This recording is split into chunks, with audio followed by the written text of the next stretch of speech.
Good day, everyone. This project focuses on a semi-orientation program for one parent and their child, aimed at introducing basic digital literacy and ethical technology use. While the brief format may limit deeper interactions and personalized support, it still plays a valuable role in guiding families toward responsible digital practices. Supported by research, the program seeks to equip families with essential knowledge despite time constraints. So, welcome to my pre-recorded semi-orientation about a parent and a child in Kibawi, Bukidnon. May this about this orientation, we'll learn a lot more on how we are going to guide our children. Salamat kayo kay imo kay kuan sa tong orientation karon. So kanang orientation is gamay ra kani kay abot ni siya sa digital literate ug unsaon pag-use ang unsaon paggamit ang technology especially sa online karon kauban ng imong anak nga si Miss Divine. Thank you kaayo. So karon mo ni ang ato ang objectives. Kanang tabangan nato atong bata ug kamo ma'am unsaon paggamit ang atong technology.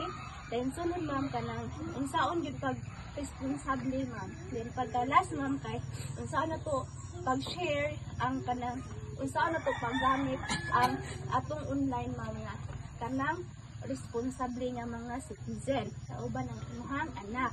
So karon ma'am kanang unsa man gyud ang ato ang digital literacy. Ang digital literacy ma'am it is unsaon na to paggamit ang ato ang computer, atong cellphone ug ang atong internet sa maayo. Dayon mo na ang digital literacy ma'am. Dayon kanang but pasabutan na ma'am is unsaon na to paggamit nga kita safety bisig unsaon pa atong i-share sa online. Dayon og unsaon na to ay pag ang respetuhon sa nato ang uban niya nagamit sa online. Mo tong giingon ni Pia Wurzbach ma'am nga think before you click. Mo to ang isa sa di atong meaning sa digital literacy. So karon ma'am para ni kang Miss Divine. So unsaon man nimo ma'am paggamit ang digital or ang cellphone sa imong mama. So primero nata diri nga know what apps or websites are safe. Imong tan-awon ang mga apps ma'am nga mga gamit YouTube, gagamit kag YouTube.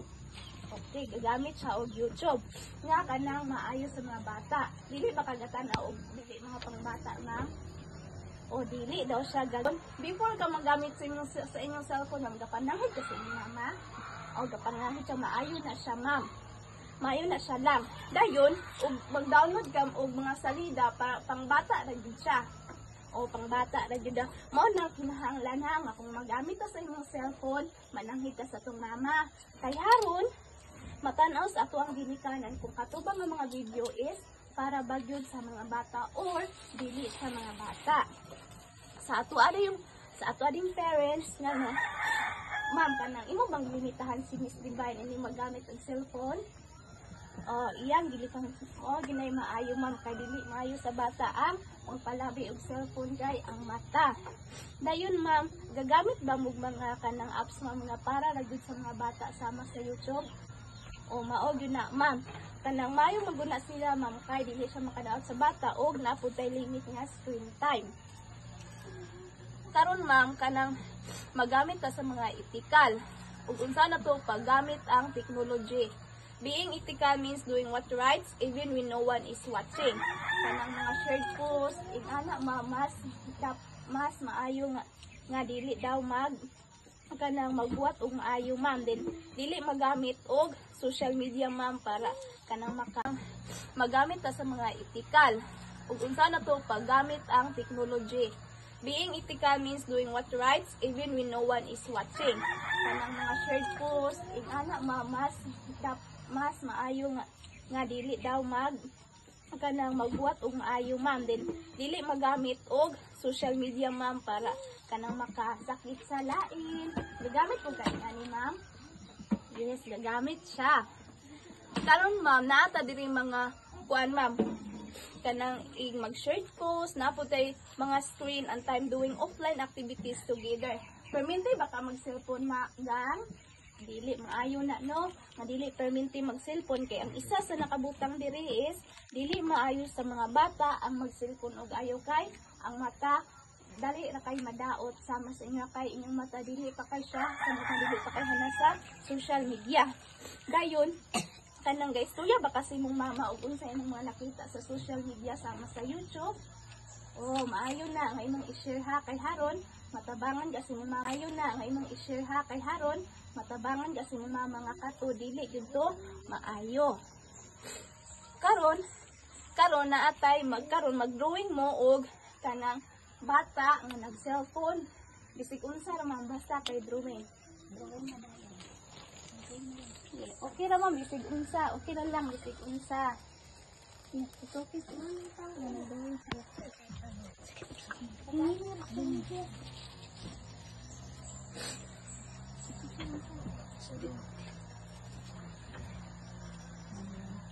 bata. Anong bata mo ito? Nakawid ulit. Sige. Bugisi. Bugisi ba? Sige. Bugisi. Kamot ka na. Bata nga naghawid og cellphone.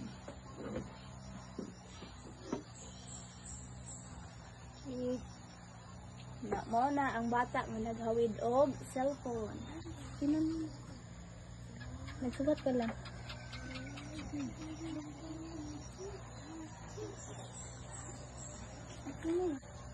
Sa itong semi-orientation about sa technology. Thank you. Thank you for taking time to watch these semi-orientation projects.